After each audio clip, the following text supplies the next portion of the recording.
So good morning या कहो good evening everyone. You are welcome to my YouTube channel. ये Destiny Brought Us Together का part 10 है. So let's begin. थियो और नोएमी साथ में होते हैं. थियो सोचता है खुशी, क्या ये चीज़ कभी मेरे लिए ज़रूरी थी? तुमसे मिलने से पहले मैं सिर्फ अपने परिवार की विरासत के पीछे भाग रहा था. मैं हमेशा जल्दी में रहता था और हमेशा परफेक्ट बनने की तलाश में था. मेरे लिए सिर्फ सही और गलत ही मायने रखता था. तुमने मुझे इस तरह की जिंदगी से निकलने में मेरी मदद की. तुम चाहती थी कि मैं वो अजीब सी चीजें करूं, पर तुम हमेशा ही अपने प्लान से भटक जाती थी. तुम्हारे सारे काम अजीब से होते थे. इस तरह मैं तुमको तुम्हारे हाल पर अकेला नहीं छोड़ सकता था, क्योंकि मैं तुमको लेकर परेशान था.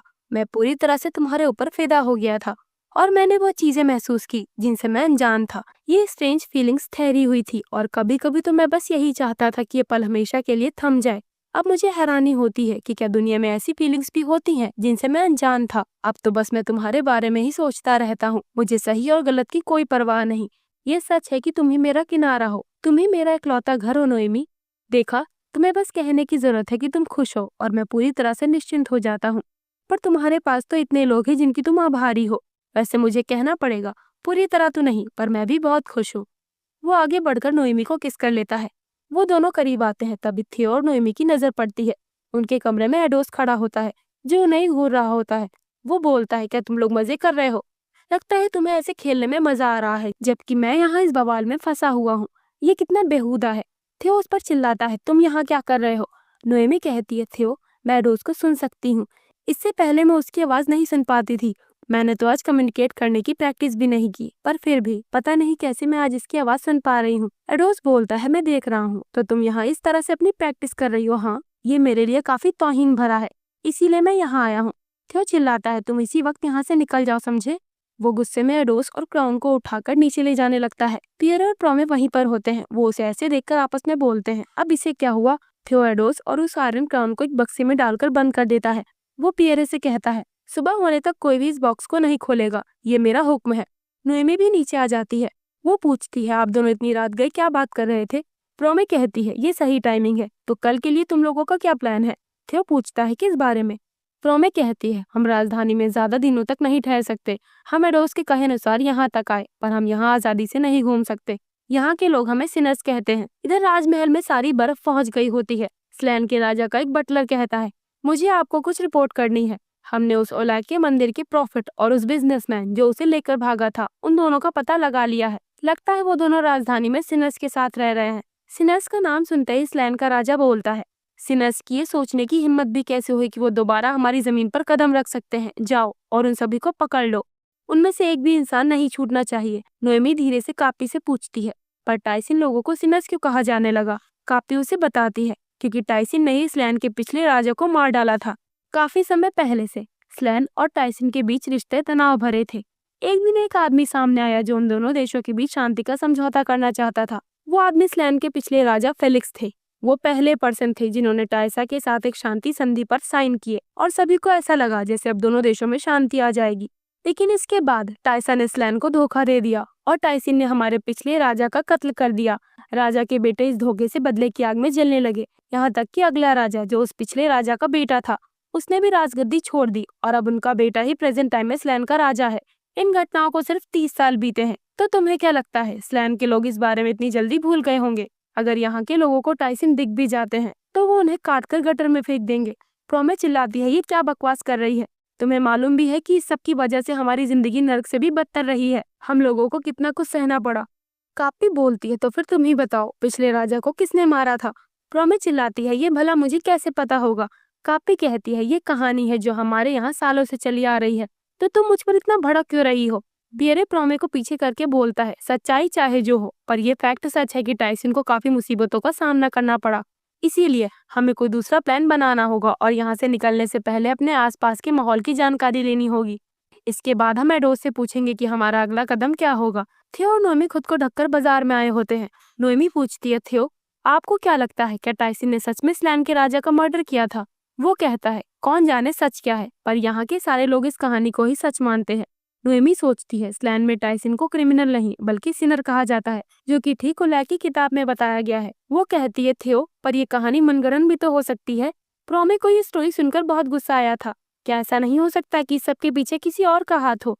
वो सोचता है, जब पिछले राजा का कत्ल हुआ उस टाइम मेरी ग्रेट आंटी ने कई बार स्लैन का सफर किया था और टाइसन के बॉस ने भी हमें बताया कि वो टाइसन और स्लैन के बीच शांति कायम करने में एक मीडिएटर थी। कहीं ऐसा तो नहीं कि इस मर्डर के पीछे कहीं ना कहीं मेरी ग्रेट आंटी की मौजूदगी हो। वो दोनों पीछे देखते हैं। ये पियरे होता है। वो सोचता है अगर प्रोमे और कापी एक दूसरे के पास रहे तो परेशानी हो सकती है। उसकी नजर रोड पर पड़ती है। यहाँ एक बूढ़ा आदमी स्लैन के नाइट्स को कुछ बता रहा होता है। पियरे उसे देखकर सोचने लगता है मैंने इसे पहले भी कहीं देखा है। तभी उसे याद आता है कि ये तो वही बुड्ढा है जो टाइसन को बड़े गौर से देख रहा था। तो इस बुड्ढे ने ही रिपोर्ट कर दी होती है कि सिनर्स यहाँ राजधानी में छिपे हुए हैं। पियरे भागकर उनके पास जाने लगता है। इधर वो नाइट्स सारे सिनर्स को पकड़ लेते हैं। पियरे उनकी मदद करने के लिए आगे बढ़ता है। एक नाइट उसे रोककर बोलता है, तुम बड़े दिनों बाद मिले पियरे, वैसे तुम्हें देखकर मुझे इतनी भी खुशी नहीं हुई। अब पियरे को भी टाइसन के साथ हिरासत में ले लिया जाता है। थियो और नोएमी दूर खड़े होकर उन्हें देखते हैं। एक नाइट उनकी तरफ देखता है। वो दोनों खुद को छिपा लेते हैं। थियो सोचता है, शिट, इन लोगों ने तो पियरे को भी पकड़ लिया। वो दोनों वापस कापी के पास आते हैं। कापी आंख भर कर कहती है, चलो ये तो सही हुआ कि कम से कम मेरे लोग तो सेफ हैं। और तुम लोग राजधानी छोड़कर चले क्यों नहीं जाते? उन सिनर्स को कैदी बना लिया गया है। अब तो हमें ये भी नहीं पता कि वो जिंदा बच भी पाएंगे या नहीं। मैं यहाँ के राजा की नजरों में नहीं आना चाहती क्योंकि वो पहले ही हम पर नजर गड़ा रखे हैं। उन नाइट्स ने यहाँ जो कुछ भी बर्बाद किया है उसे देखते हुए लगता है टाइसन से ले गए हथियार बेचने पर भी यहाँ के नुकसान की भरपाई नहीं की जा सकेगी। इसीलिए तुम दोनों बिना देरी किए यहाँ से निकल जाओ। तभी एडोस वहाँ प्रकट होकर चिल्लाता है, नहीं, तुम नहीं जा सकते। तुम मेरे लोगों को यहाँ अकेले छोड़कर नहीं जाओगे। वो जगह सांप का पेट है। मेरे फॉलोअर्स वहाँ पर मार दिए जाएंगे। थियो और नोएमी उसकी ओर देखते हैं। उसकी बात सुनकर नोएमी सोचती है, ओलैक और स्लैन ने एडोस को ठुकरा दिया, इसीलिए एडोस उन्हें सांप कह रहा है। वो पूछती है, कापी, क्या स्लैन भी ओलैक के मंदिर के अंदर आता है? कापी कहती है, क्या इस समय ये जानना जरूरी है?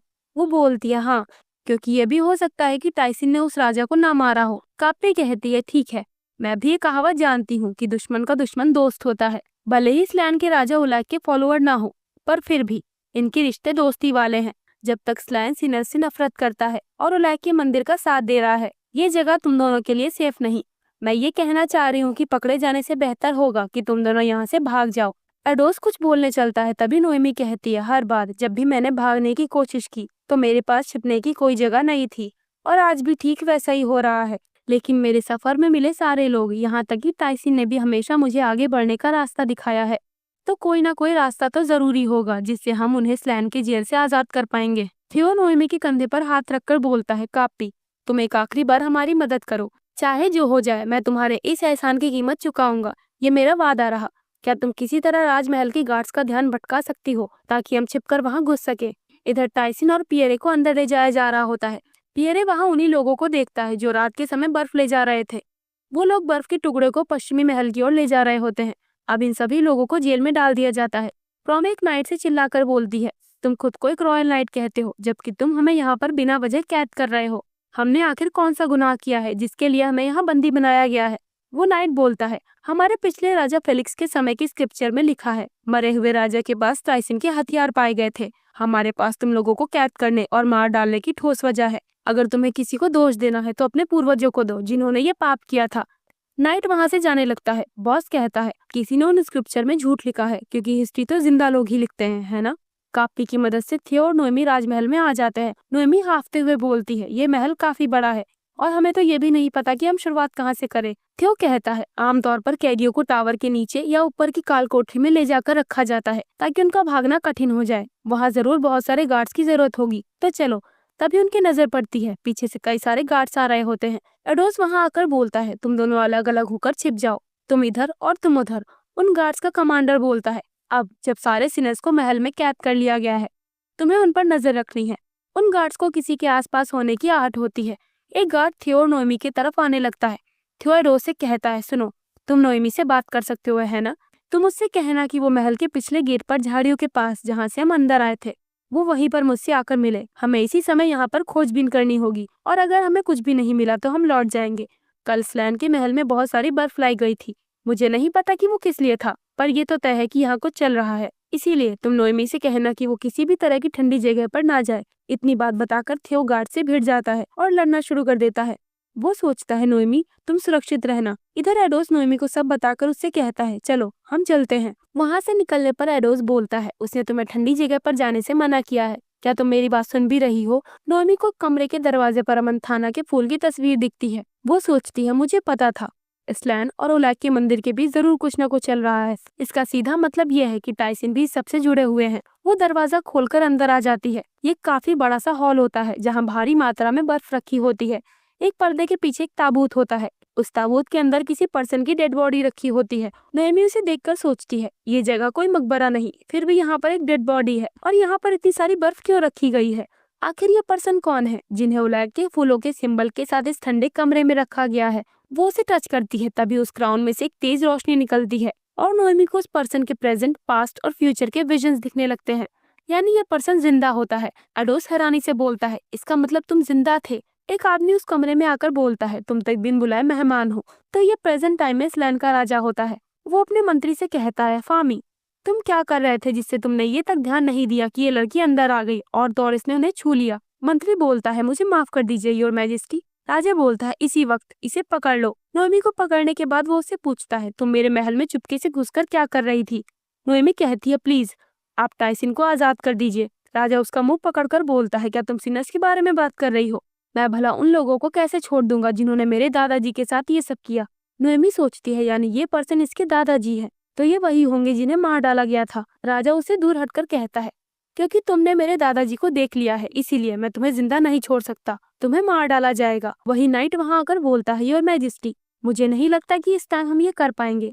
ओलैक के मंदिर से कुछ लोग आए हैं, इनमें आर्च बिशप का बेटा भी है। नोएमी सोचती है, क्या एंजो यहाँ क्या कर रहा है? क्यों काल कोठरी के अंदर आते हुए सोच रहा होता है, लकीली मैंने उन सभी को हरा दिया, अब मुझे जल्दी करनी होगी। वो जेल के बाहर खड़े गार्ड्स पर हमला करके उन्हें निपटा देता है। थियो जेल के अंदर देखता है, वहां पर टाइसन के हथियार पड़े होते हैं। वो उन्हें देखकर सोचता है, इसे देखकर लगता है कि यहाँ लाखों लोगों को कैद करके रखा गया होगा। ये खून के दाग उनको दिए गए टॉर्चर का सबूत है और इसे देखकर लगता है कि ये काफी समय से होता आ रहा है। पर एक इंसान किसी दूसरे इंसान के साथ इतनी जल्लादी कैसे कर सकता है? मुझे लगता है कि वो ओलैक ही है, वही कमीना हम इंसानों के साथ खेल रहा है। नोएमी भी उसकी पत्नी बनने वाली थी, अगर हम दोनों ना मिलते तो उसके साथ भी यही सब, और वो भी इसी तरह से। ये सब सोचकर थियो इमोशनल हो जाता है। वो आगे बढ़कर सारे गार्ड्स को निपटा देता है और उनसे जेल की चाबी ले लेता है। सारे टाइसन और पियरे को जेल से बाहर निकालने पर पियरे थियो को गले लगाकर पूछता है, मुझे खुशी है कि तुम सुरक्षित हो। नोएमी कहाँ है और काप्पी का क्या हाल है? थियो बताता है, काप्पी और उसके लोग सेफ हैं। नोएमी और मैं साथ में इस महल में आए हैं। हम बगीचे के पास अलग हो गए और वो महल के पश्चिमी ओर गई है। पियरे कहता है, मैंने देखा था, वो लोग उसी ओर बर्फ ले जा रहे थे। थियो एक गार्ड से पूछता है, बताओ पश्चिमी महल में क्या है? दूसरा गार्ड बताता है, वो जगह राजा और राजा के खास लोगों के लिए है, हमारे कमांडर फामी के अलावा सच कोई नहीं जानता। प्रोमे बोलती है, मुझे और मेरे बॉस को इस महल का नक्शा मालूम है, हम नोएमी को ढूंढने में तुम्हारी मदद करेंगे। थियो कहता है, हम रास्ते में ही पकड़े जाने वाले थे, इसीलिए साथ में आगे बढ़ना सही नहीं रहेगा, तुम सभी को सेफ जगह पर जाना चाहिए। पियरे तुम्हें भी। मैं नोएमी को ढूंढने के बाद सूरज उगने से पहले तुम लोगों से मिलूंगा। एंजो बाकी पुजारियों के साथ स्लैन के राजा के सामने आता है। राजा उससे पूछता है, बिना इन्फॉर्म किए किसी और के महल में इस तरह से घुस जाना, क्या तुम्हारे कल्चर में ऐसा ही होता है? तुम में और तुम्हारी बहन में बिल्कुल भी तमीज नहीं। एंजो बताता है, ये मामला बहुत ही अर्जेंट था, इसीलिए हमें पहले से इन्फॉर्म करने का मौका नहीं मिला योर मैजेस्टी, क्योंकि आपके और ओलैक के मंदिर के रिलेशनशिप बहुत पुराने हैं, इसीलिए हमारे आर्च बिशप ने सोचा कि आप जरूर ये समझ पाएंगे। हमारी होली लेडी ओलैक के मंदिर की ओर से काम नहीं कर रही, इसीलिए अगर वो आपसे गलत तरीके से पेश आई हो तो उसकी ओर से मैं माफी मांगता हूँ। हम आने वाले महीनों में आपको और ज्यादा बर्फ भेजेंगे, इससे आपको कुछ चीजों को सेफ रखने में मदद मिलेगी। नोएमी सोचती है, क्या यानी इन्हें ये बात पहले से ही पता थी कि पिछले राजा भी मरे नहीं है? राजा फ्रस्ट्रेटेड होकर कहता है, केवल बर्फ के लिए ही तुम मुझसे इतने पैसे ले रहे हो कि उससे पूरा देश चल जाए, ऊपर से तुम ऐसे बात कर रहे हो जैसे बर्फ देकर तुम मुझ पर एहसान कर रहे हो। हाँ, तुम्हारे पैसे चुकाने के लिए मुझे अपने देश को अमंथाना फूलों के फार्म में बदलना पड़ा। तुम्हें पता भी है कि इससे मेरी जनता को कितनी परेशानी उठानी पड़ रही है। राजा चिल्लाकर कहता है, बस एक बार मेरे दादाजी ठीक हो जाएं, फिर देखो। तभी उसका मंत्री फामी धीरे से उसे कहता है, योर मैजेस्टी आप शांत हो जाइए। अगर सिनस को ये पता चल गया कि पिछले राजा अब भी जिंदा है तो वो फिर से कुछ करने का प्लान कर सकते हैं। एंजो बोलता है, मैं इस बात का ध्यान रखूंगा कि होली लेडी ने यहाँ जो कुछ भी सुना और देखा है वो बातें लीक ना होने पाए, और मैं इस बात की गारंटी देता हूँ कि यहाँ की बातें बाहर नहीं जाएंगी, इसीलिए आप नोएमी को मुझे सौंप दीजिए। राजा सोचता है, इसे देखकर लगता है कि ये मुझसे रिक्वेस्ट कर रहा है, पर नहीं, हकीकत तो यह है कि ये मुझे ऑर्डर दे रहा है। कोई बात नहीं, मैं ये सब मेरे दादाजी के लिए कर रहा हूँ। राजा बोलता है, ठीक है, पर तुम्हें दूसरा मौका नहीं दिया जाएगा, समझे? बाकी पुजारी नोएमी को ले जाने के लिए उसके पास आने लगते हैं। वो सोचती है ये नहीं हो सकता, स्लैन भी ओलैक के मंदिर के कंट्रोल में कैसे हो सकता है। वो राजा से कहती है, योर मैजेस्टी, ये लोग आपका इस्तेमाल कर रहे हैं, आप ओलैक के लोगों पर यकीन नहीं कर सकते। राजा उसकी बातों पर ध्यान नहीं देता। वो लोग नोएमी को लेकर चले जाते हैं। एक कमरे में एंजो और नोएमी अकेले होते हैं। नोएमी चिल्लाकर कहती है, मेरे पास मत आना, वापस से उस नरक में जाने से अच्छा तो ये होगा कि मैं मर जाऊं। एंजो आगे बढ़कर उसका हाथ पकड़कर बोलता है, मुझे पता है कि तुम कैसा फील कर रही हो, वो जगह मेरे लिए भी एक नरक है, इसीलिए चुपचाप मेरी बात सुनो नोएमी। इधर ह्यूज अपने स्टडी रूम में होता है। उसका चैम्बरलाइन उससे कहता है, आप कह रहे हैं कि आप उन सारे परिवारों की मदद करेंगे जिन्हें ओलैक के मंदिर ने छोड़ दिया है। ह्यूज बोलता है, तुमने सही सुना, ठीक वैसे ही जैसे मैंने फ्रिगेट परिवार को बचाया है। चैम्बरलाइन पूछता है, क्या मैं इसके पीछे की वजह जान सकता हूँ? वो बताता है, हाँ, मैं सोच रहा था कि मैं उन सभी को अपनी सेना में भर्ती कर लूं। चैम्बरलाइन कहता है, लोग ओलैक के मंदिर के रिजेक्ट करने के बाद बर्बाद हो जाते हैं, तो मुझे शक है कि वो लोग आपकी कोई मदद कर पाएंगे, और अगर आप इस तरह का कुछ प्लान कर रहे हैं तो इसके लिए आपको ज्यादा फंड की जरूरत पड़ेगी। ह्यूज कहता है, आप फ्रिगेट परिवार मेरे रिलेटिव हैं, उनके पास काफी पैसा है, तो तुम्हें चिंता करने की जरूरत नहीं। चैम्बरलाइन सोचता है, ये तो ऐसे बोल रहे हैं जैसे फ्रिगेट परिवार का पैसा इन्हीं का है। ह्यूज बोलता है, इसके बदले फ्रिगेट फैमिली को रॉयल फैमिली की सुरक्षा मिलेगी। जिन नोबल्स, आम लोग और गरीब लोगों को ओलैक का मंदिर छोड़ देगा, हम उन सभी की ढाल बनेंगे। वो एंजो को याद करके कहता है, मैं उसे दिखाने के लिए इंतजार नहीं कर सकता कि मैंने क्या क्या किया है, पता नहीं वो कब वापस आएगा। तो यहाँ इस सीन से ये तो पक्का हो गया कि एंजो और ह्यूज का लव एक तरफा नहीं बल्कि म्यूचुअल लव है। इधर नोएमी एंजो से कहती है, क्या कहा तुमने? नरक? तुम और मैं एक ही समय पर पैदा हुए थे और तुम्हें तरह तरह की सुविधाएं और लग्जरी का फायदा दिया गया, जबकि मैं तो गॉड के लिए कुर्बानी की चीज बन गई। वो एंजो को कॉलर पकड़कर गुस्से से बोलती है, चाहे बड़ी हो या छोटी, तुम वो हर बात जानते थे जो हमारे परिवार ने मुझे नहीं बताई। मंदिर के बाहर जाना, दुनिया देखना और नए लोगों के साथ मेल जोल करना, तुम्हें ये सारी चीजें मिली, तो जरा बताना वो जगह तुम्हारे लिए नरक कैसे हो सकती है? एंजो बताता है, जब हम छोटे थे एक पुजारी पकड़ा गया जिसका दूसरे किसी आदमी के साथ इंटीमेट रिलेशन था। तुम्हें नहीं पता कि बाद में उसके साथ क्या हुआ, क्योंकि हर कोई तुम्हारे साथ एक फूल की तरह बर्ताव करता था, जो ना सुन सकता हो और ना ही देख पाता हो। पर मुझे हर चीज देखनी पड़ी, जैसा कि तुमने कहा, मैंने वो हर छोटी बड़ी चीज देखी जो हमारे परिवार में हुई। ओलैक की किताब के अकॉर्डिंग मैं भी उस पुजारी की तरह गुनहगार हूँ, पर मैं ऐसा नहीं चाहता था, इसीलिए किसी और से मिलने से पहले मैं तुम्हारे पास आया। तुम चाहे जो करना चाहती हो, मैं तुम्हारी मदद करूंगा। नोएमी कहती है, पर मैं तुम्हारा यकीन क्यों करूं? उसी वक्त थियो अचानक खिड़की से अंदर आकर एंजो को पकड़ लेता है। वो कहता है, वो तुम ही थे ना जिसने अपनी सगी बहन पर तीर चलाया जब वो मेरे साथ जिंदा रहने के लिए भागने की कोशिश कर रही थी। वो उसका गला पकड़कर कहता है, नोएमी, तुम मेरे पीछे आओ अभी। नोएमी तुरंत उसकी बात मानकर थियो के पीछे चली जाती है। एंजो कहता है, तुम्हें मुझ पर यकीन करने की जरूरत नहीं और तुम्हें मेरी मदद की जरूरत है ना? बेलोन फैमिली के नाम के बगैर तुम्हारा इस जगह से बच के निकलना आसान नहीं होगा। या तो तुम मुझे मार डालो या खुद राजा के हाथों से मर जाओ, या फिर एक और रास्ता है, तुम मुझे छोड़ दो ताकि तुम्हें फायदा मिल सके। ये तुम्हें चुनना होगा। क्यों एंजो को छोड़ देता है? एंजो कहता है, पिछले राजा इस वक्त कोमा में है। जब प्रेजेंट टाइम के राजा एटोर को यह एहसास हो गया कि वो किसी मेडिकल टेक्निक से नहीं जगेंगे, तब उन्होंने पिछले राजा का शरीर का टेम्परेचर कम करने के लिए बर्फ का इस्तेमाल करना शुरू किया। इस तरह वो उन राजा को अभी तक मरने से बचा पाया है। तो प्रेजेंट टाइम में स्लैन के राजा का नाम एटोर होता है और पिछला राजा जो इस समय कोमा में है उसका नाम फेलिक्स है। एंजो आगे बताता है, बर्फ के बदले में स्लैन का राजा एटोर उस फूलों की खेती करने पर सहमत हो गया जो हमारे गॉड को चढ़ाया जाता है। हमारी ये डील सालों से चली आ रही है। नोएमी सोचती है, अच्छा तो यही वजह थी कि एडोस ने स्लैन को सांप का पेट कहा था। यानी जो समस्या मुझे और एडोस को हल करनी है वो पिछले राजा फेलिक्स से जुड़ी है। वो कहती है, हम उन राजा को होश में लाएंगे ताकि स्लैन और हमारे परिवार की ये डील ही खत्म हो जाए और राजा एटोर का गुस्सा भी शांत हो जाए। थियो कहता है, नोएमी, हमें तो बस यहाँ से निकलने के लिए इसकी मदद चाहिए। वो थियो के हाथ पर हाथ रखकर कहती है, शायद हम टाइसिन और एडोस को बेगुनाह साबित कर पाएंगे। थियो, जब मैंने वो क्राउन पहना था तो मैंने प्रेजेंट, पास्ट और फ्यूचर देखा। अगर मैं उसी पावर का यूज करके पिछले राजा की पास्ट मेमोरी और उनका फ्यूचर देख सकूं, तो मैं इस पूरे झगड़े की जड़ को ढूंढ सकती हूँ। उसकी बातें सुनकर एंजो सोचता है, नोएमी अब काफी समझदार बन चुकी है। वो कहती है, मैं तुमसे कुछ पूछना चाहती हूँ एंजो, क्या हमारी फैमिली पिछले राजा के प्लान में शामिल थी? एंजो बोलता है, मैं नहीं जानता, पर एक चीज मुझे पता है कि इस सब में ओलैक भी शामिल है, क्योंकि पिछले राजा के टाइम से ही स्लैन ने उन फूलों को उगाना शुरू किया था। वो अपना हाथ आगे बढ़ाकर कहता है, अगर हम ये जानना चाहते हैं कि ओलैक इस सब में कैसे इन्वॉल्व है, तो तुम्हें पिछले राजा की मेमोरी देखनी होगी। अगर तुम उनके पास जाना चाहती हो तो तुम्हें अभी के राजा एटोर और गार्ड्स का ध्यान भटकाना होगा। मैं इसमें तुम्हारी मदद कर सकता हूँ। नोएमी सोचती है, मैं अब भी इस पर पूरा यकीन नहीं कर सकती। फिर नोएमी के कंधे पर हाथ रखकर उसके पास आता है। नोएमी थियो का हाथ पकड़ती है वो सोचती है मुझे बेलोन परिवार के नाम वाले इंसान की जरूरत है। वो एंजो से कहती है अगर तुमने हमें धोखा दिया तो मैं और मेरे हस्बैंड तुम्हें खत्म कर देंगे। पियरे के पास थियो का खत आता है। प्रोमे पूछती है इसमें क्या लिखा है। वो बताता है थियो चाहता है कि सूरज उगने के टाइम हम सभी महल के पश्चिमी ओर जाएं। तभी आगे की लाइन पढ़कर पियरे का हाथ कांपने लगता है। उसमें लिखा होता है कि पिछले राजा जिंदा हैं। ये पढ़कर प्रोमे चिल्लाती है उन लोगों ने अभी तक हमसे ये सच छिपा कर रखा, और तो और उस राजा को मार डालने के लिए वो हमें सिनेस कहते हैं। बॉस बोलता है ये तो अच्छी बात है, पिछले राजा फेलिक्स को पता होगा कि उस दिन असल में क्या हुआ था। बॉस उस दिन को याद करता है जब फेलिक्स इस लैंड का राजा था। जोआना बॉस से कहती है तुम्हें उस क्राउन को राजा फेलिक्स को दे देना चाहिए।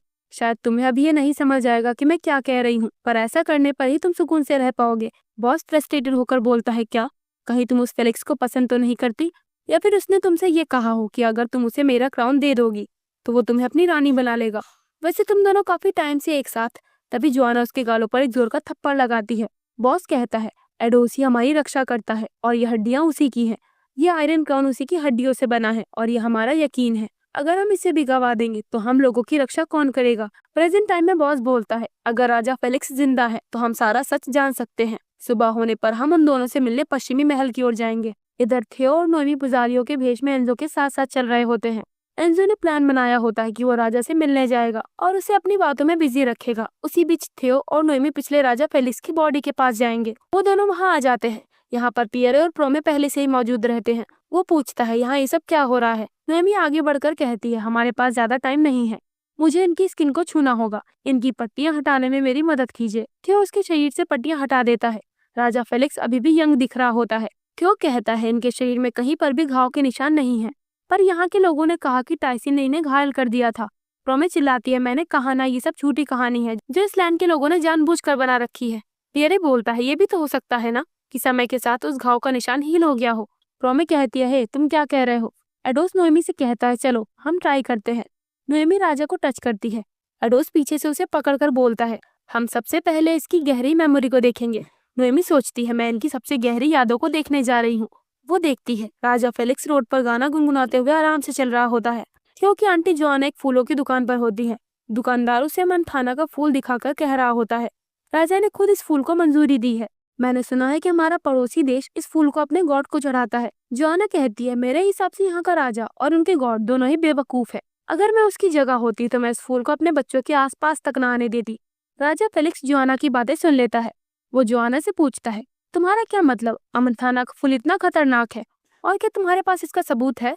जोआना बोलती है ओलाद का मंदिर खुद इन फूलों को नहीं उगाता, वो तो पैसा और पावर का यूज करके अपने आसपास के लोगों से फूल का चढ़ावा इकट्ठा करते हैं। राजा फेलिक्स कहता है फूल के बदले पैसा, क्या इसी को बिजनेस नहीं कहा जाता जब दोनों साइड के लोग अपनी जरूरत की चीज के बदले कुछ न कुछ लेते हैं। मेरे हिसाब से तो ये सही है। जोआना बोलती है उन लोगों को भला ऐसी क्या जरूरत है जो वो इतनी दूर यहाँ से फूल खरीद रहे हैं। क्या यहाँ के लोग इतना भी नहीं समझ पा रहे हैं जहाँ पर ओलैक का मंदिर है वहाँ की जमीन इस लैंड की जमीन से ज्यादा उपजाऊ है, तो फिर वो इन फूलों को अपने यहाँ उगाने के बजाय इसे यहाँ क्यों उगा रहे हैं। क्या तुमने कभी ये सोचा है अगर इस लैंड का राजा इतना भी नहीं समझ पा रहा तो वो बेवकूफ नहीं तो और क्या है। वो वहाँ से जाने लगती है। दुकानदार उस पर चिल्लाने लगता है। जोआना यहाँ पर बॉस के साथ में आई होती है। वो जोआना से पूछता है तुम आखिर क्या बात करने लगी कि तुम्हें इतना टाइम लग गया, मैं काफी देर से तुम्हारा इंतजार कर रहा था। राजा फेलिक्स कहता है ये कितनी अनोखी लड़की थी। कुछ दिनों बाद राजा सैनिकों के साथ स्लैन और टाइसा के बॉर्डर पर आता है। जोआना फेलिक्स को वहां देखकर कहती है ये आदमी यहाँ क्या कर रहा है। फेलिक्स उससे कहता है हाल ही में मुझे किसी ने बताया कि मुझे स्लैन और ओलैक के मंदिर के बीच के बिजनेस पर दोबारा सोचना चाहिए, इसीलिए मैं उसी बारे में सोच रहा था। वो जोआना से हाथ मिलाने के लिए अपना हाथ आगे करके बोलता है हेलो, हमसे मिलने को तैयार होने के लिए तुम्हारा शुक्रिया। बॉस आगे बढ़कर राजा से हाथ मिलाता है।